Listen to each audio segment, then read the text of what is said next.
Let's make global news.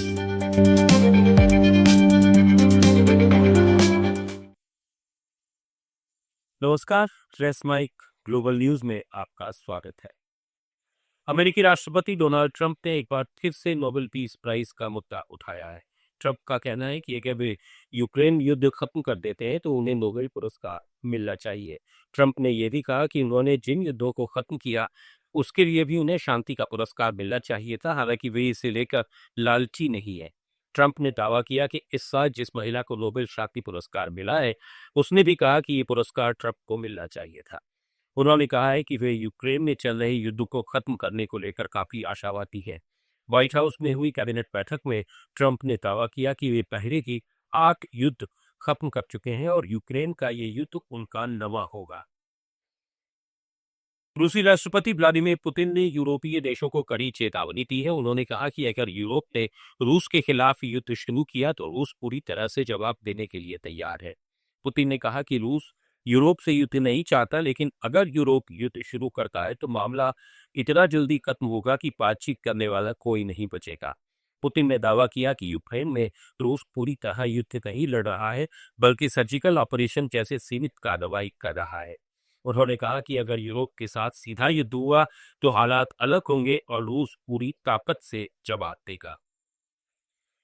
रूस की संसद के निचले सदन स्टेट ड्यूमा ने भारत और रूस के बीच हुए एक सैन्य समझौते RELOS को मंजूरी दी थी है। इसके तहत दोनों देशों की सेनाएं एक दूसरे के मिलिट्री बेस, फैसिलिटीज और संसाधनों का इस्तेमाल और एक्सचेंज कर सकेंगी। इनके विमान वार्षिक ईंधन भरने, मिलिट्री बेस पर डेरा डालने या अन्य लॉजिस्टिक सुविधाओं का इस्तेमाल कर सकेंगे। इस पर आने वाला खर्च बराबर बराबर उठाया जाएगा। ये मंजूरी राष्ट्रपति पुतिन के भारत दौरे से 2 दिन पहले दी गई है। ये समझौता इस साल 18 फरवरी को भारत और रूस के बीच किया गया था। पिछले हफ्ते रूसी प्रधानमंत्री मिखाइल मिशुस्तिन ने इसे संसद में मंजूरी के लिए भेजा था।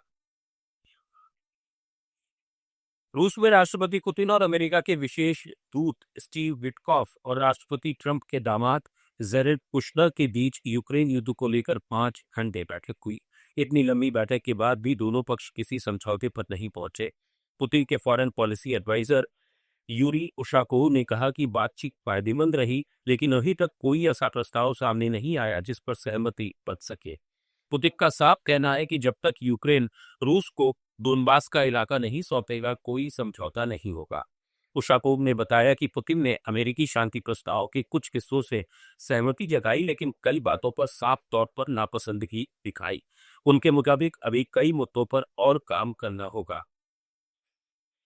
अमेरिका के ओरेगन राज्य में हुए एक सड़क हादसे में 2 लोगों की मौत के बाद वहां रहने वाले एक भारतीय नागरिक को गिरफ्तार किया गया है। 32 साल के राजेंद्र कुमार पर आरोप है कि उन्होंने लापरवाही से ट्रक खड़ा किया, जिसकी वजह से ये बड़ा हादसा हुआ।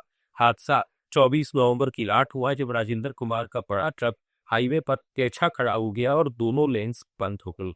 उसी समय तेज रफ्तार से आ रही एक कार ट्रक के ट्रेलर से टकरा गई। कार में मौजूद विलियम कार्टर और जेनिफर लोअर की मौके पर ही मौत हो गई, जबकि कुमार को कोई चोट नहीं आई। मीडिया रिपोर्ट्स के मुताबिक राजेंद्र 3 साल पहले अवैध रूप से अमेरिका पहुंचा था। अफगानिस्तान के खोस्त प्रांत में एक स्टेडियम में 80,000 लोगों के सामने एक अपराधी को गोली मार दी गई। अमूल न्यूज के मुताबिक गोली चलाने का काम एक 13 साल के लड़के ने किया।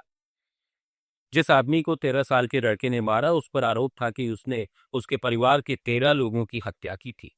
इसमें कई बच्चे और महिलाएं भी थी।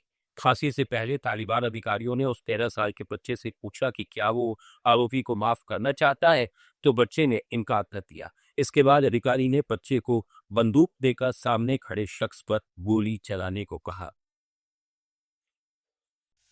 आप सुन रहे थे let's mic more than radio. Follow कीजिए हमें हमारे सोशल मीडिया प्लेटफॉर्म्स पर।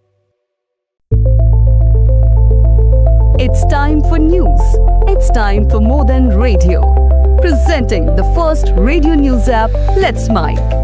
Let's Mic, a news-based app on your phone where you get to watch and listen news, talk shows, interviews, radio show podcasts. On Let's Mic, you get all relevant information of TV, print, radio, podcast, and digital. Let's Mic talks